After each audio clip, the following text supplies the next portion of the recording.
Samara Mirren's nightmare continues, with the mysterious Pink Death returning, bringing deadly twists and more horrifying games of spin the bottle. One thing has become absolutely certain: survival is not guaranteed. What's that? You want to be scared? Come with me.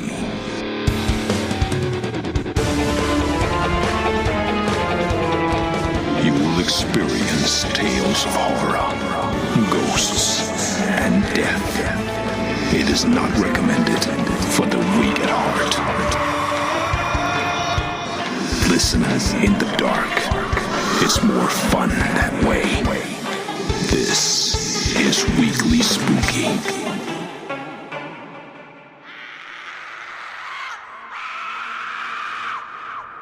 Hello, my spookies.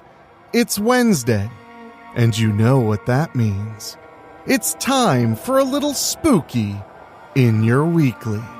I'm your host and narrator, Enrique Couto, and tonight we dive into part 2 of our Spin the Bottle mini-series.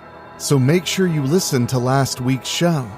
But before we get to that, I want to say thank you so much from the bottom of my heart for joining us in the new year right here at Weekly Spooky, where we're heading into our 6th year of bringing you something scary every single week with no sign of slowing down. On Friday, we'll be posting a compilation of one of last year's mini-series, the horror with a touch of science fiction thriller known as Portals. So make sure to check that out, whether it's the first time you've heard it or you're due for a revisit. So make sure you're subscribed on your favorite podcasting app. And if you love what we're doing and want to support us, head to weeklyspooky.com/join. For as little as $1 a month, you get 2 bonus shows, as well as over 5 years of extra material and audiobooks. weeklyspooky.com/join. We really do appreciate it. Last week, we met Samara Mirren, the girl who thought she could leave her past behind, only to have it catch up with her in the worst way. A girl who broke up with her ex and found her dead in her dorm room, with a haunting promise that made us wonder who you can truly trust. Tonight, the game isn't finished, and neither is Samara's nightmare. A new player has entered the circle, one they call the Pink Death, and this time, the stakes are higher. The danger deadlier, and getting out alive is just a hope. So get comfortable, my spookies. Settle in on this cold January night. We start the story after this.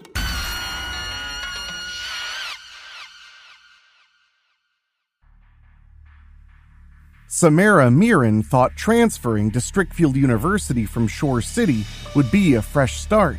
She's dating Grant Wild, and everything seems to be falling into place until her past comes back to haunt her. Whit Dalton, Samara's obsessive ex-girlfriend, refuses to accept their breakup over Whit's infidelity. Whit's relentless pursuit escalates during a game of Spin the Bottle, where she creates a dramatic scene, begging for Samara to take her back. Despite the intervention of Samara's friends, Whit's obsession shows no signs of fading. Days later, Samara and Grant retreat to his parents' cabin to take their relationship to the next level. But Samara's plans for a romantic getaway turn into a nightmare when she wakes up back in her dorm room, only to discover Whit's lifeless body hanging behind the couch, wrists slit and blood pooling beneath. Was it suicide? Or is there something far more sinister at play? And now, Spin the Bottle, Part 2, by Rob Fields. Sunday morning. I knew Whit Dalton could be crazy, but I never imagined she'd resort to suicide. On impulse, I get on the couch on my knees and reach out to touch her body. I poke it in the stomach and quickly withdraw. I get back off the couch and go to my purse to get my phone and dial 911. It's not long before I see I'm having issues. What the fuck? I'm really not getting through? I look at my phone carefully. Shit, of all the fucking times to not be able to get a signal. I've never had any issues with my phone in the dorms. Why now? I have to get outside and try to get a signal. I leave my room and head downstairs and go outside. Really? I groan. I still can't get any service? I go further away from the dormitories, where I finally get a signal when I reach where University Drive cuts between the dormitories and some other buildings. I call 911 again, only for the phone to die on me. Then I briefly see the flashing battery on the screen. Shit, of all the times not to have any charge on my phone. I'll see if I can borrow someone else's to call the police. I head back to the dormitory and go inside. I see someone upstairs and go up. Before I can call out to her, I see the door to my dorm room is open slightly. I remember closing it fully. I head back in knowing I'll see Whit's dead body again. However, I'm in for a huge surprise. What the fuck? I utter when I see a second figure in my dorm room. If I didn't know better, the figure looks like death, except the shroud is hot pink. Then I see the figure has Whit's body over its shoulder, her heart-shaped ass facing me. "Who are you?" I stammer. "What do you want?" The figure remains deathly motionless for the longest time. Finally, the pink death reveals a gun and shoots me. "No!" I scream. I see the dart sticking out of my shoulder as I drop to my knees. Whatever's in that dart works fast. The last thing I feel is the side of my head hitting the carpet.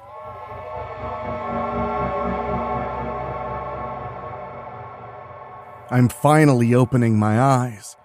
It takes a little bit, but everything starts coming back into focus. Eventually, I see Wildman and Blake are here with me. "You okay, Samara?" Blake asks. I start to sit up, but yawn hard. Blake takes my hand and helps me sit up. "You okay, Samara?" Wildman repeats. "Just, so tired."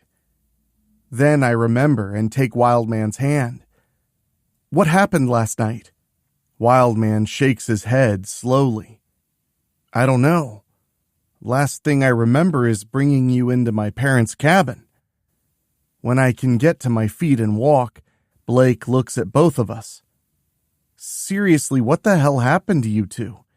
I came by the cabin because I wanted to see how things turned out between you two. Then I come in and find Wildman laying on the floor, and you're not there at all, Samara." Wildman laughs. "Spying on us, huh, Brooke? I knew I never should have told you about last night. What, were you hoping we'd invite you to join us for a threesome or something?" Blake rolls her eyes and smacks his arm. "Just because we used to fuck hot and heavy when we were seeing each other, especially in your parents' cabin, doesn't mean I'm itching to fuck you again." Wildman looks at her seriously. "Why did you break it off with me? You never told me." Blake sighs and puts her hand on the side of his face. "I thought I told you. We've known each other since we were kids. Then we got drunk back at your parents' cabin after passing midterms our senior year in high school, and we fucked. We thought we had something, so we started seeing each other, but all we ever did was fool around. We never went out on dates or anything like that. Not like what you and Samara are doing. Over that summer, I realized I couldn't bear to not have you in my life. We love each other, Grant, but we were never in love. I broke up with you before we went too far in our little affair because it could destroy our friendship forever." Wildman takes her hand and smiles. You're right. I don't want to lose you as a friend either. They have a quick hug before turning back to me. Okay, now, what happened to you, Samara? Blake asks. Before I can say anything, Blake gets a call on her phone. She answers and talks for a few minutes. After she hangs up, she tells us she's got to go. I promised Mom I'd be by the house. She says I never spend any quality time with her and Dad anymore, so I'm trying to drop by once a week and see them. I missed last week, so I'd better get going. We both say goodbye to Blake and watch her leave. Wildman and I turn to each other. When I yawn hard again, he takes me in his arms. Come on, let's get you to bed. You sound like you want to sleep some more. Then I turn into him and hold him to me. Don't leave me alone, Wildman. He nods and escorts me to my room. When we're at my bed, I easily get naked by slipping off my revealing outfit I had worn on our date last night. I can turn around, Wildman stammers. No, you won't, I stammer back.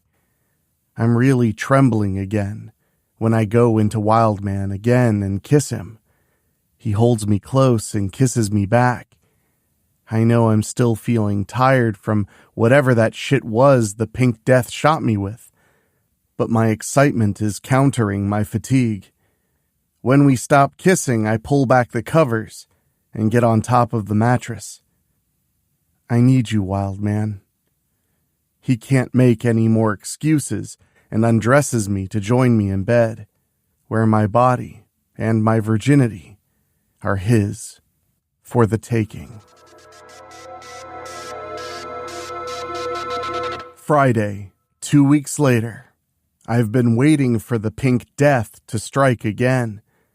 I did tell Wildman I saw him and what had happened with Whit. He asked if I called the police. I told him they probably wouldn't have believed me. Right now, we're coming back from a date and are heading to the Zeta Beta Tau house. We haven't had sex again since our first time 2 weeks ago. During a movie at the Strickfield Centennial Theater, we couldn't stop making out or groping each other. We knew we needed to go at it again. We enter the frat house and head upstairs to Wildman's room. As soon as we're inside, he locks the door. Once we start kissing hot, it doesn't take long for us to undress each other and start having sex right on the bed. No getting under the covers. The lovemaking is even better the second time as we satisfy each other's desires.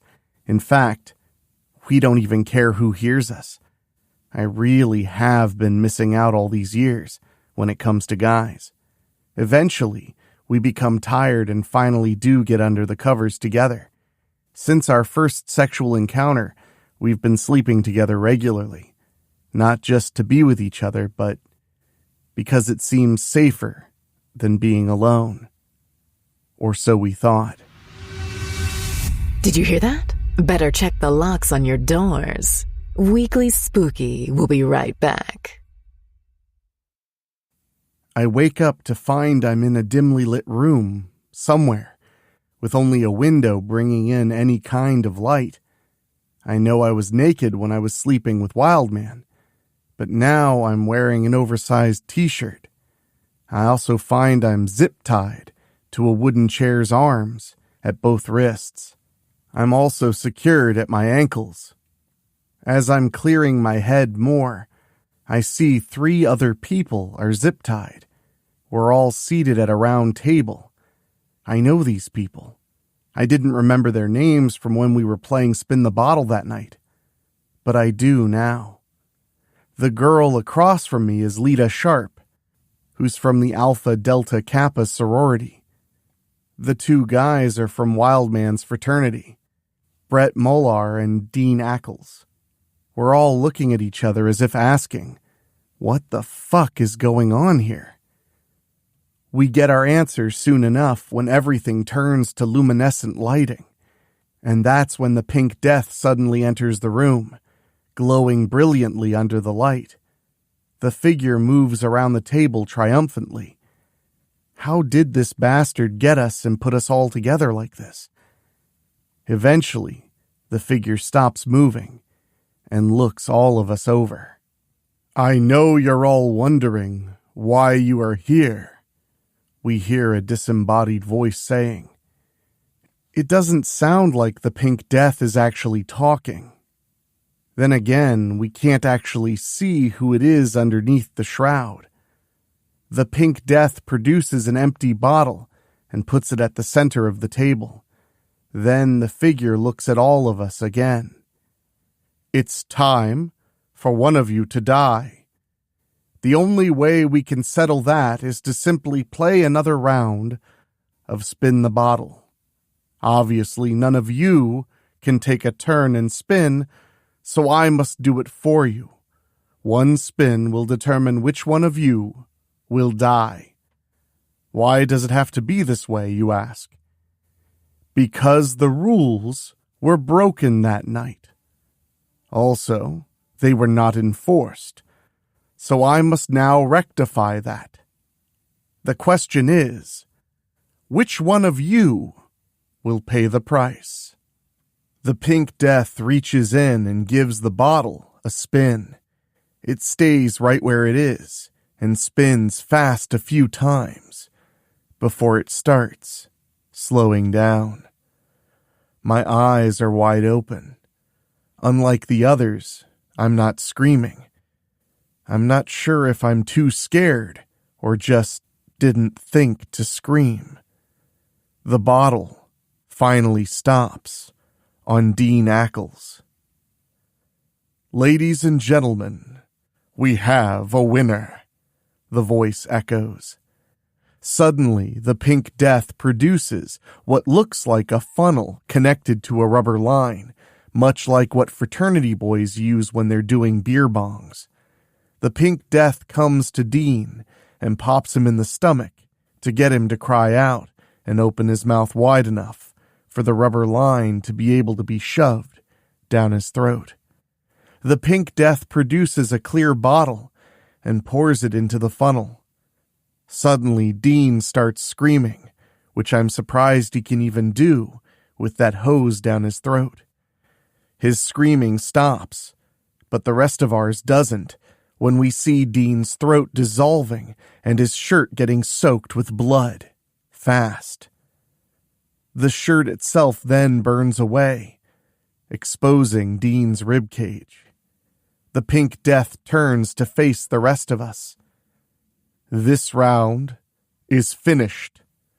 Then an eerie, horrible laughter fills the room.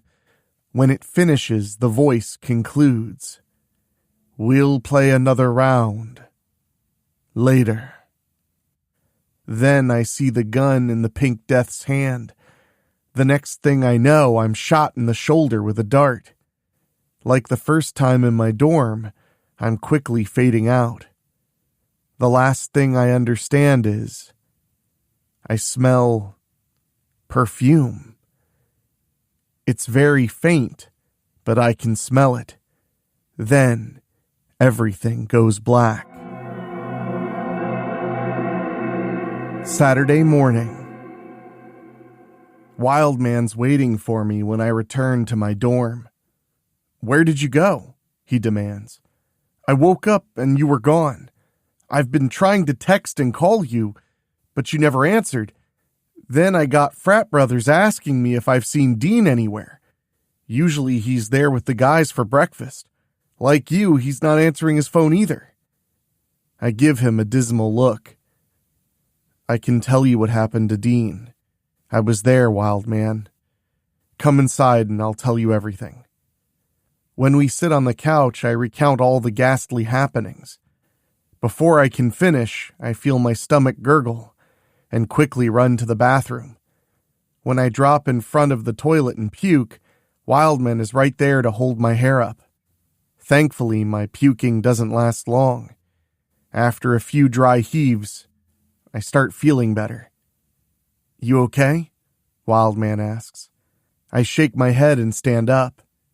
"Hand me the mouthwash." He does. Then I swish and spit. I face Wildman again. Whoever that pink death is able to get to me, no matter where I am. I just know I woke up in the alley outside the Strickfield Centennial Theater. Then I present my oversized t-shirt. I was dressed like this. I wanted to call you, but when we leave the bathroom, Wildman takes my wrist. When I face him, he digs into his trench coat and hands me my purse that I left in his room. Thanks, I say, taking the purse. I already see my phone inside. I take it out and see the notifications of missed calls and texts from Wildman. We're both silent for a long moment. Then he puts a hand on my shoulder. You're absolutely sure about Dean? I point past him to the bathroom. I wasn't in there puking because I had a hangover. I snap. You can't make this shit up, Wildman. He puts a gentle hand on my shoulder. Okay, I believe you, material girl. He groans. Christ, what do I tell the brothers? Just then, Wildman's phone rings. I have to take this. I motion for him to go ahead. He goes into the other bedroom and takes the call. Just then, someone knocks at the door. I open it to reveal Blake. You're still alive, she exclaims. Can I talk to you? I step aside and let her come in. After closing the door, I face her. Lita told me what happened last night, Blake tells me. She said you were... Then she realizes I'm not here alone. Is that Wildman?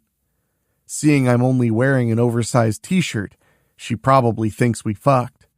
I nod. Yeah, I just told him what happened myself. I don't get it. How the hell is this pink death just getting into our rooms, taking us and bringing us where it is we ended up at? Then I remember being shot with the dart at the end of the game.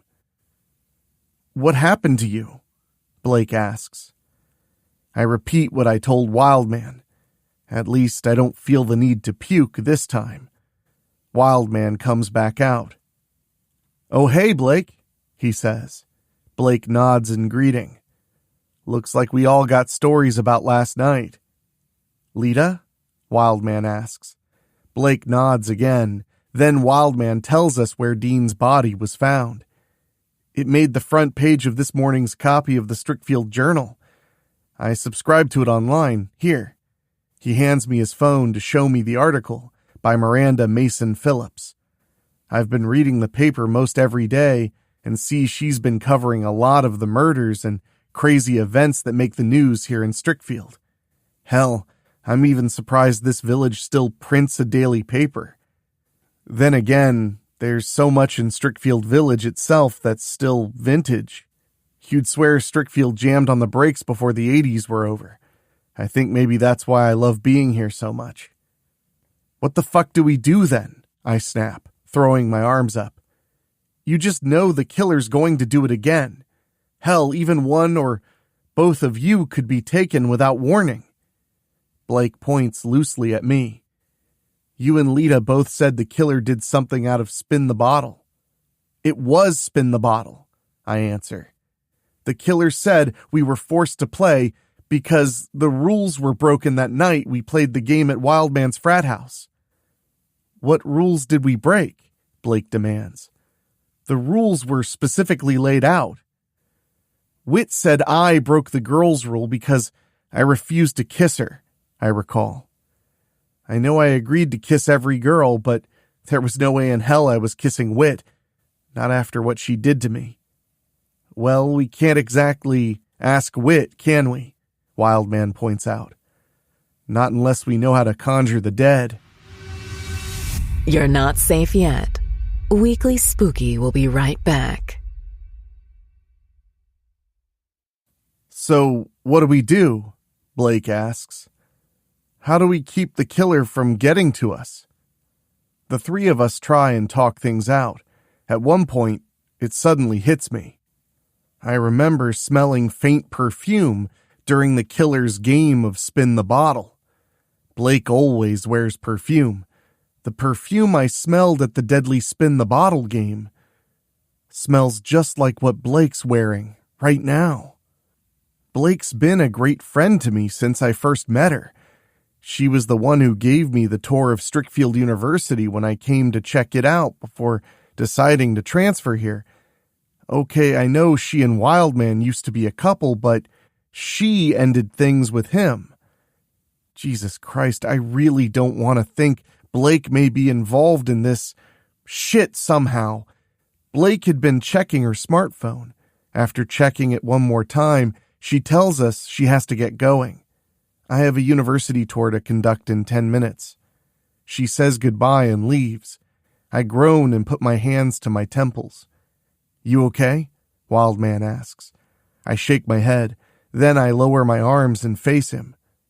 Why do I keep getting the feeling Blake's pissed at me for seeing you? He takes firm hold of my forearm and shakes his head a little.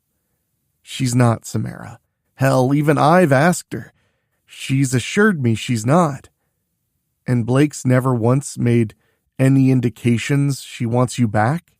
I inquire. Where are you going with this? He questions. Grant, all I've ever wanted in life was a normal relationship where things would work out, and we could both be happy together. First, I was with Shelley Stratton back in my early high school years. She fucking cheated on me with another girl, and that ended badly. Then came Whit. I already told you how things ended with her. It was practically the same thing.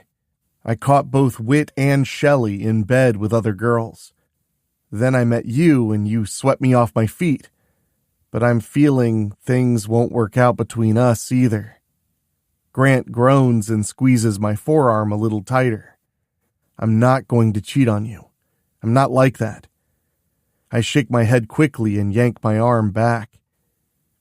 Maybe you will, and maybe you won't. But I'm sure you still have feelings for Blake. And then there's the killer who's come into the picture all because of that fucking game we played. Samara, calm down. You're losing it, Wildman says. I tighten my fists. You know what, Grant? You're right. Maybe I am losing my shit. I can't deal with another fucking heartbreak. I'm going to just pack up and get away from Strickfield. I'll go someplace where the killer can't find me.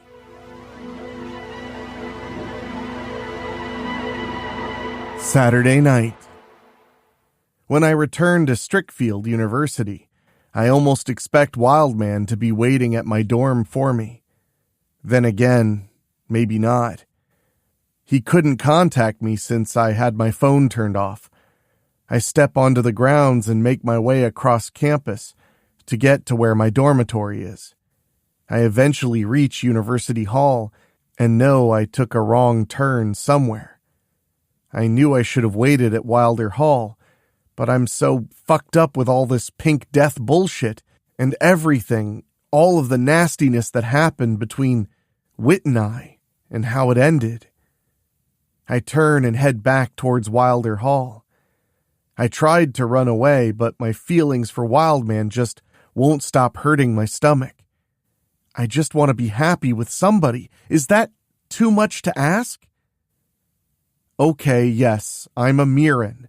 I know our family as a whole doesn't have the best reputation. Being labeled the top 1% of the top 1% doesn't exactly make our name glow brightly, unless you happen to be featured on the cover of magazines like Forbes or Inc. Don't even get me started on the Wall Street Journal. What I'm trying to say is not all of us Mirrens are about greed and power, and even more greed and power. Some of us actually just want to live our lives. I'd like to think I come from a great family. My parents have always been good people, even willing to help others out. My parents taught me the Mirren ways, but they also taught me how not to be consumed by them. Like I said, I just want to be happy with somebody for the rest of my life. When I reach Wilder Hall, I hear someone calling out to me. I stop to look and see where it's coming from. Then Blake comes into view. You okay, Samara? She asks, reaching me. Wildman's been losing his shit. What happened between you two? I sigh. I lost my own shit and broke up with him. Her eyes go wide. Are you serious? I wasn't thinking straight, Blake, I admit. This whole pink death bullshit's really got me stressed out. Blake takes my hand.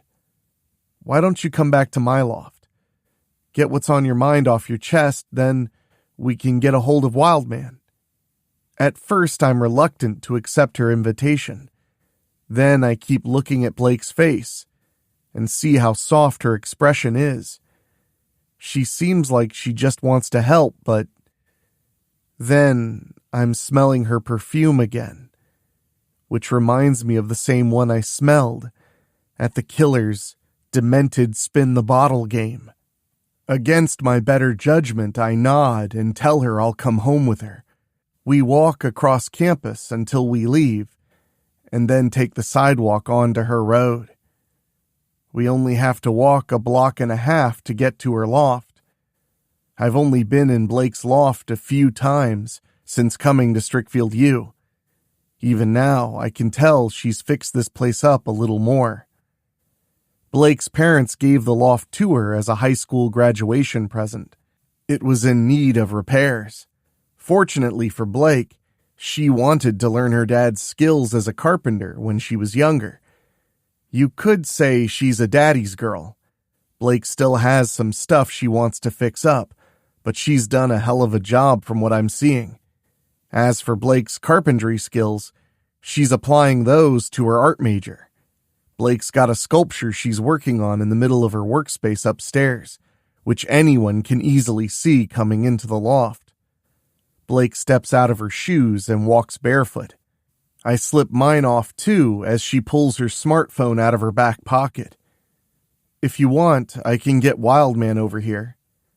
I raise my hands in front of me. No, I shake my head quickly.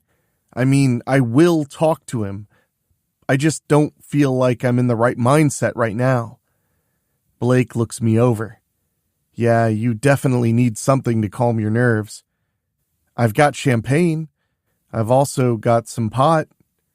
When I close my eyes, I feel her gently slap my shoulder. I'll get you some champagne. I open my eyes again. Blake's getting a wine glass and then opening the refrigerator. She has a cold bottle of champagne in her hand. Aren't you drinking? I ask. She puts the bottle and the one glass down. I suppose I'll drink with you, Samara. Then she goes and gets another glass. She peels away the foil from the top of the bottle and pops the cork out. It immediately reminds me of New Year's Eve. She pours each of us a glass and motions for us to go into her living room. We sit on the couch facing each other. Blake raises her glass to, let's see. How about friendship? We clink our glasses together, then drink. Wow, she definitely gets the good stuff. Blake and I are talking about things. Actually, I'm doing most of the talking. As many times as I've confided in Blake, I might as well call her my shrink. Only difference is she never sends me a bill or asks for my insurance card. I'm not sure how many glasses of champagne we've had. I know we've drained more than one bottle. I think I'm drunk. But you know what? Fuck it. I think I'm entitled to get a little fucked up every once in a while. Hell, Blake and I even smoke a few bowls together. Like the champagne, she's got really good weed. Then I just point to Blake, right out of the blue, and ask her, do you ever miss being with Wildman? Don't go away. Weekly Spooky will be right back. You know, I was wondering if you'd ever get the lady balls to ask me that. She takes another hit off the pipe and hands it back to me. I fucking love Wildman, Samara. And I love you. You and Grant are my two bestest friends in the whole world. She points at me. There was a time when I really thought Wildman and me were going to get married. I mean, we both got drunk that one night at the cabin and ended up in bed together. Hell, we even had incredible morning sex. We couldn't go back and undo any of it, so we decided to see how we'd be as a couple. And I don't mind telling you, we screwed a lot. But you never dated, I remind her. Blake laughs a little. Mostly no. I mean, we'd go out to lunch or breakfast or something, but we never went out on a date. I never held it against him, though. I mean, to be fair, neither of us really thought about it. We were having too much incredible sex. Then I got stoned like now and got a little realization. Wildman and I had always been buddies. Now we were fucking. Then I broke down and started crying. I realized if I didn't end it, Wildman and me would someday no longer be friends. I didn't want us to just be fuck buddies or friends with benefits or something. Blake holds herself and starts crying a little. I can't not have Wildman in my life, Samara. You don't just be childhood friends with somebody and then, she sniffles. I'm sorry. She looks at me again. We're supposed to be talking about your problems, and here I am blithering away about Wildman and me. I didn't invite you here to talk about Wildman and me. Boy, the taboo shit that comes pouring out when you're drunk and or stoned. I put a hand on her shoulder. I'm not mad at either one of you. I get you two still want to be friends. I really do. I start laughing again. Now that Grant and me are no longer a couple. Blake grabs hold of my top and grabs me to her so that our noses are almost touching. Now listen to me, Samara Mirren. You and Grant are going to, you know, I think I could get to love having these girl talks like this. And then it just happens. Blake and I suddenly kiss. At first it's just a peck. Then it becomes 2 pecks. Then 3. 1 more. Then we're all over each other. Neither one of us are making any attempt whatsoever to stop.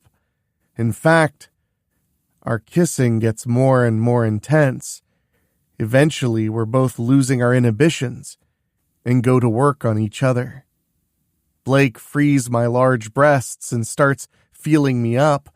I quickly rip open her blouse and feel hers. Then I undo her pants and ease them off. No panties.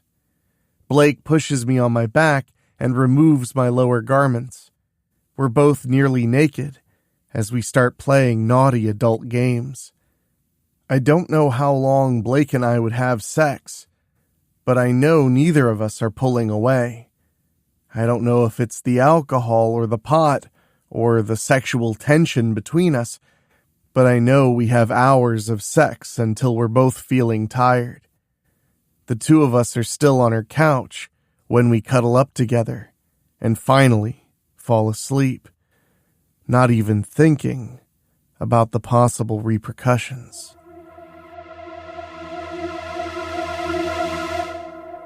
When I wake up, I scream. I'm in that same fucking room like the first time.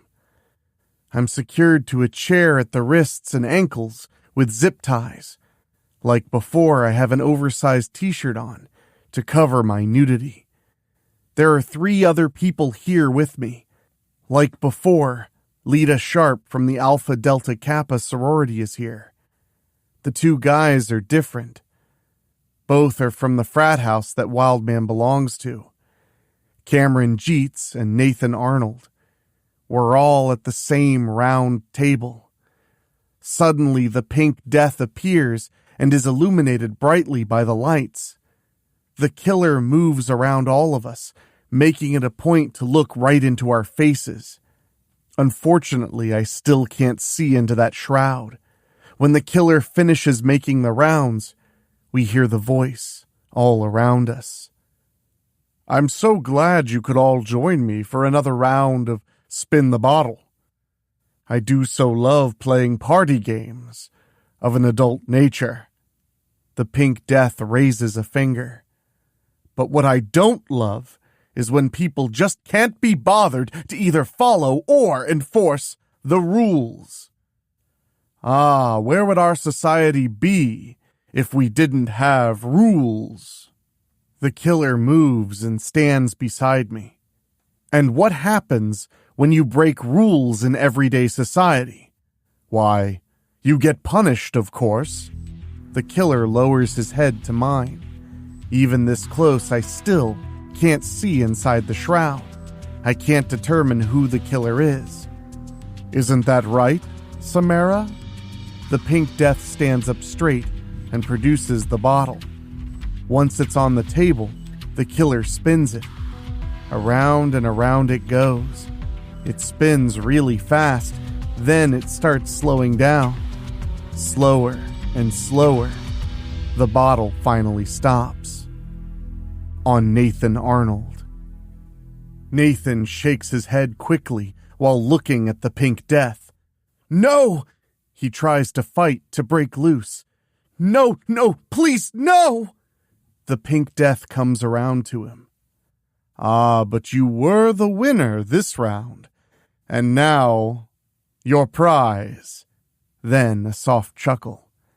The Pink Death produces what looks like a captive bolt gun, like the kind of tool used in slaughterhouses. I only know of it from seeing the most recent adaptation of Stephen King's It. Just seeing it work in the movie turned my stomach. I'll take it you understand what this particular weapon is intended for, Nathan, the voice says. It doesn't seem to be coming from the Pink Death, but all around the room. A normal one would stun an animal to ready it for the kill, but this one has been modified. Let's just say that the stun factor has been removed.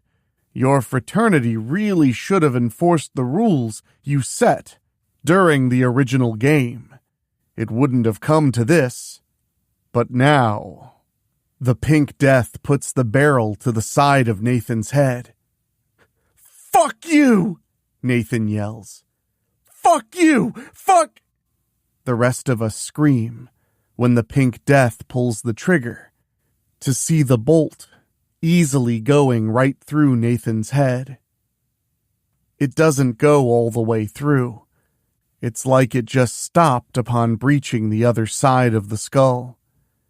After the killer relishes in his latest game, the right hand disappears into the sleeve. Another gun comes out in hand.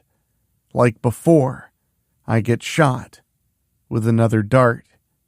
Then, the killer comes over to me. See you again, Samara. Soon.